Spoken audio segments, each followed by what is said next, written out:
Later that same evening. Alright, Dad and I are back at it after a quick break. It wasn't really that quick, but a break. And since we got all the coolant stuff on this side done, this is the filter box. Yeah. So, all of the parts for this thing look huge. Like, I don't even know how it fits in here, but apparently it does. So. Yeah, I mean, it looks bigger. Wow. Yeah, it looks a lot bigger than that hole, but I guess it works out, huh? Mm-hmm. Here's this part. Okay. Okay, so this goes down here and ties into this. Ties into this. Oh, I see, yeah. I thought this was only the headlight. Like, I thought the headlight was only right here. Yeah, there's the headlight thing, but the air comes down here. So this is why, like, if I was building this into a hot rod, we would build this with a new intake box. Yeah, replace so this put headlight. In inline filter into an inline box, and then we would, stick the I'm just making sure. So we would, like, put an inline box right here after the mass airflow sensor, so it would have, like, some type of, performance filter. And then it would have a larger tube that would just come down and replace basically where the headlight is in this. It would just be a screened-in intake. And then I would put the headlights lower down in the bumper. Oh, yeah. Where, like, the marker lights are. Mm-hmm. I would make those into the, like, high-intensity headlight beams. And then use the two holes on both sides. One, it's like, I don't even know, like, just block that one off. And then use this one as the air intake right here. Yeah, so I don't remember, there's another bumper part or radiator part, because there's a lower hanger of this radiator that's busted off. I was looking at it, and I don't think it's that easy. It's like everything that we just put back together, we'd have to undo. Yeesh. How vital do you think that is? So we could put it back together and put a strap or something around it, and then just, like, do plastic welding on this and a bunch of glue. Okay. So we got these two pieces in. Now. Yeah, so we just need to wrench them down. A winch. What kind of winch? What size? I think it's the same 10 millimeter. Everything's always 10 millimeter, right? Well, it is. Yeah, I mean, it is a German vehicle. I think it's even 10 millimeter on most American vehicles. Really? 10 millimeter is like the most used socket wrench size in pretty much most everything. I didn't know that. Yeah. I mean, that makes sense, but I feel like it's funny when you're talking about, like, nuts versus millimeters versus the USA metric system or whatever. Yeah, but I mean, even good companies like Ford, most of their hardware is all metric. Wow. I mean, even things like on the GMC van that you had, it's metric. I mean, that's good because it's more consistent. Okay, so then this part is hilarious because if you notice, this thing is like this. Okay, that would probably make sense. Yes, that's what it did. It, like, stuffed in right here. It had a screw that mounted through this hole. Right here. So this bracket right here is what holds that. Then. That bracket holds the headlight mount thing. Oh. So this goes around the headlight? Yeah, it goes down and under the headlight and sucks air off the inside of the fender well right here. Oh my gosh.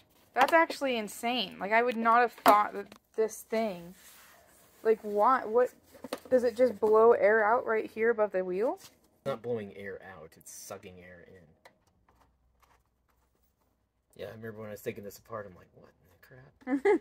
Oh, the air intake comes all the way around the side of the So that's why you were saying this side. Like, I now, because I see the way the intake goes, it would make it a lot easier to just start here instead of all the way back here. Suck through this giant straw,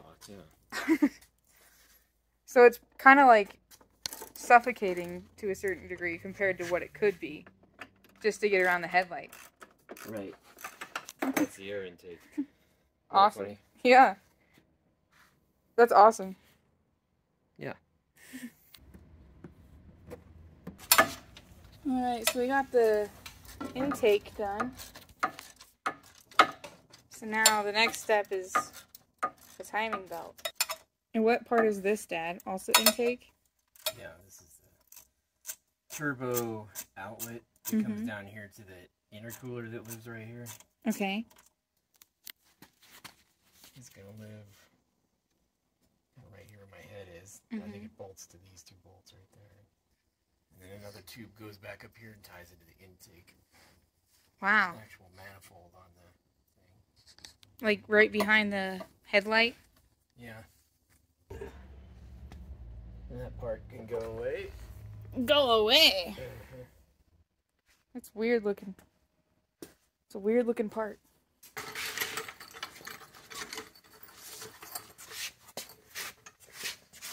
To get those bolts off, right? Right. Which are these 2 right here, and then there's 2 on the other side. Nope. No! That's 2 times in a row? That's weird. So, okay, so you can't really say that I've totally missed it. Because those ones... Uh-huh. Those ones are 19. Oh, these might not be. They might be 17. What? I don't know. That's bigger too. Well, I know there's a 17, like, right here. Yeah, this is 17. Okay, let's take the 17. This is a weirdest instance. So there's that one down there. So for a 15 down there, and then here's the 17. 16 down there. Oh. And then this one's 18. Really? 18. What? How am I missing that? That is not normal. That's weird. Yeah. I think it's... The other one, yeah, 18. So here's the 19. We can go back. Dang, it was right in the middle. Yeah. Well, so that's what was different than with the other car, because the other car, those 2 were 19. Well, this one is newer than Madeline's car. This is a 2002, and she had a 1999, I think. No budgie? Okay. Isn't that the torque one? No, this is just a big giant Wench. It's got a lot more torque bar to it. Let's see. Wow. It's more bar. Just to get more leverage. Leverage. The part that's the most nerve-wracking and frustrating about these is taking 2 other bolts out. Okay. So this right here is just the cover plate that keeps the engine from bouncing high. Oh, so it's not even the bracket. No. So what Dad was explaining to me, which we may have recorded but I can't remember, is that this part that we had just unbolted is literally just the cover to the actual mount. Right. And so that just prevents it from bouncing too high. And so we're not quite even to the mount itself yet. Yeah, I mean, so where this socket's sitting right here, okay, so imagine the mount is just a post sticking off into here. Yeah. It's just a pin or whatever. And so it's sticking on the mount. This is all the mount, but it's got like 9 bolts going into it. It's got this little support mount bolt plate right here that we're going to take out. So this little plate comes out. I put these back in there so that we don't lose them. Yeah. Yeah, so then this right here is the top mount, top of the mount. So it literally just... Oh. I think it actually is supposed to just come off, but it's not just coming off. Well, I mean, you still got the bolt on this side. Yeah, but they're not even hardly threaded in there anymore. So if you imagine it's got a piece of rubber that sticks up inside of it. So this is where, bet money, if you were to push down on that jack, it would lift it off. You want me to do that? Yeah. Actually? Yeah, there it goes. Oh. But there's this top piece is supposed to come off. Yeah, see, now I can wiggle the whole engine. Yeah. Oh my golly. It's cool, but it's also crazy. It's really weird that it's not just coming off. Well, it's been sitting on here for a while. Was it this hard with Maddie? No. Okay, so here's the next step. So this thing is wiggling a lot more than I like, but... Yeah, that's what I was kind of noticing too, is it's a little wiggly woggly. But they don't fall down. So now you're actually undoing the mount, right? Right, so this is taking the bolts off of the actual mount. Wow. So what's happening here is this is removing. So the mount is floating, and I'm going to say probably the reason that it's not coming apart like a clamshell like I expected is it probably doesn't need to, or it probably has a pin in it.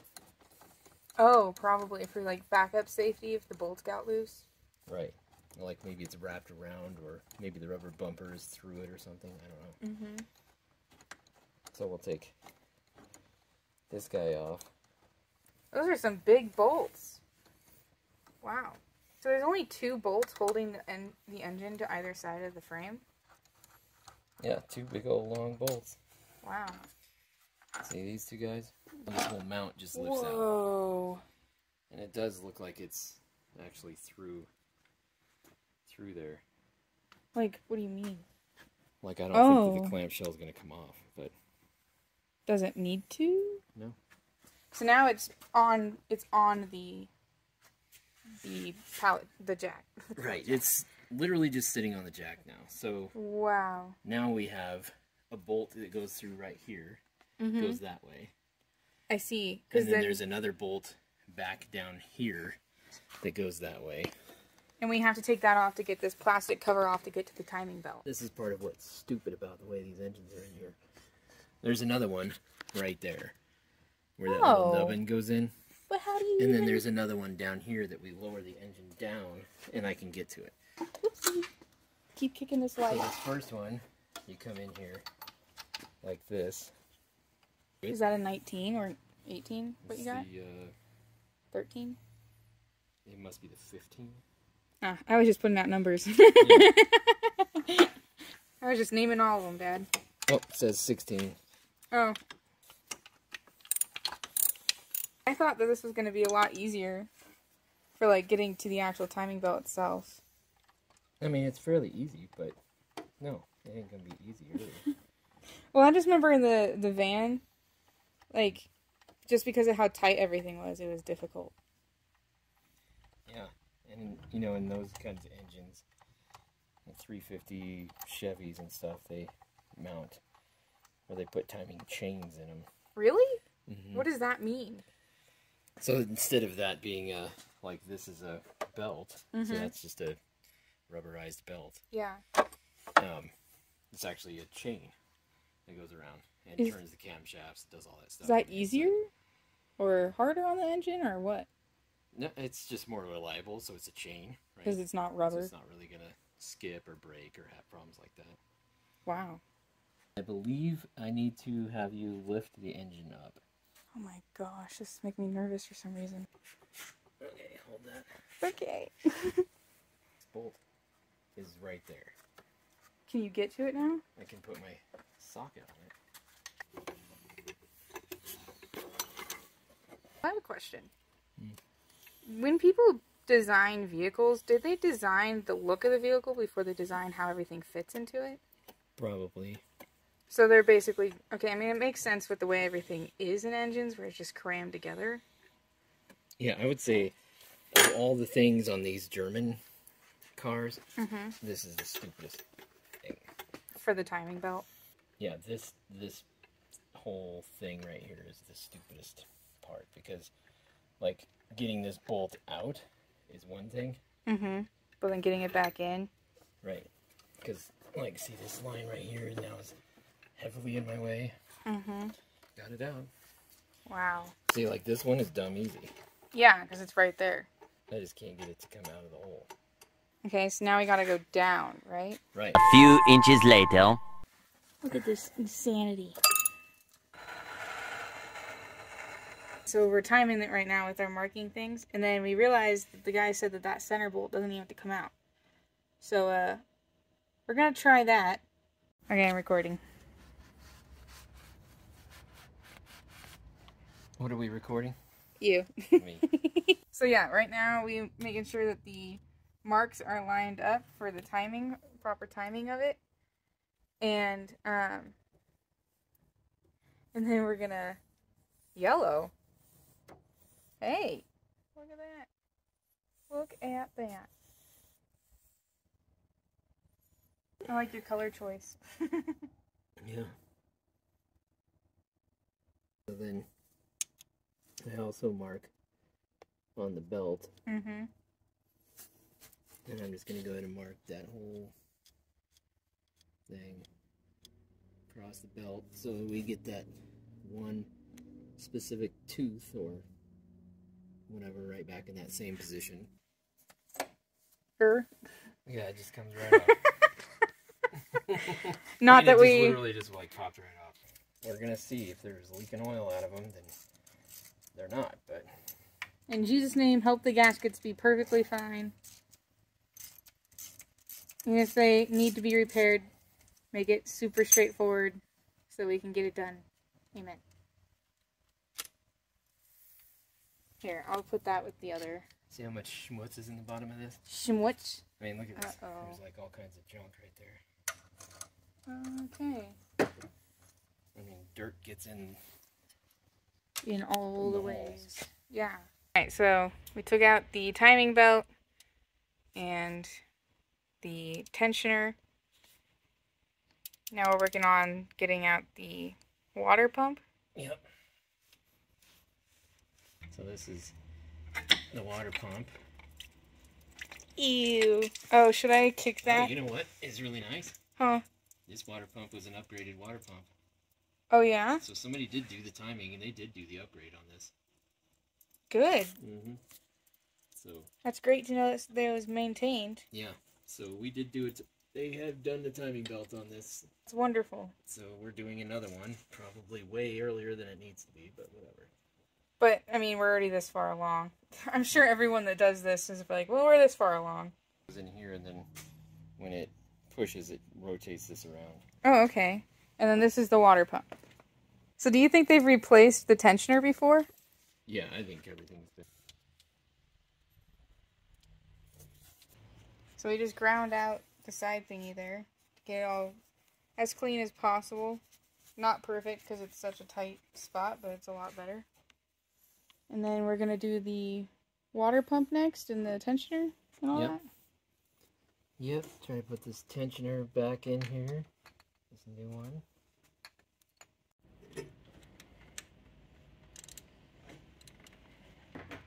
Pretty shot of a water pump. Mm-hmm. Look at that. Beautiful lighting. Water pump. Water pump. Doo-doo-doo. I don't exactly remember how this went in here. So we're going to rotate it around until we figure it out. I think that's it right there.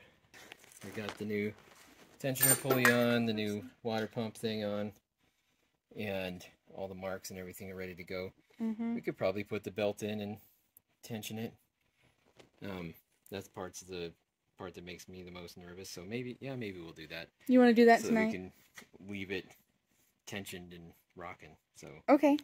yeah, so let's maybe do that. We're putting in a new Continental belt, which I think is a nicer belt in general. But what we want to do is we want to line up the belt so that we transfer these marks. To count how many teeth. So like if we just pick a tooth. So how many teeth from this one to the other one? Yeah, so if we can count that out. So what does the timing belt consist of? Doesn't it just mean that you can align the dots that you make?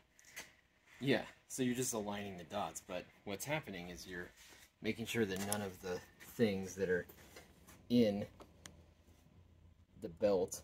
Mm-hmm. So the belt timing, so like when I put this on right here, this belt has to line up with the gears, and it's because the gears on this belt are set for a specific point where all the valves inside of here. So this top gear right here ties into what's called the camshaft. Okay. And the camshaft is what has little lobes on it that push the valves down, that open up the valves to let fuel in and exhaust out. Okay, yeah. And if those valves are down when the cylinder comes up, it'll smash them. And then it breaks, So it's important. It destroys the engine. Wow, I didn't realize how important that was. Yeah. So that's why getting all of these things properly lined up is really, really important. Right. Wow. Okay. It's stinking warm.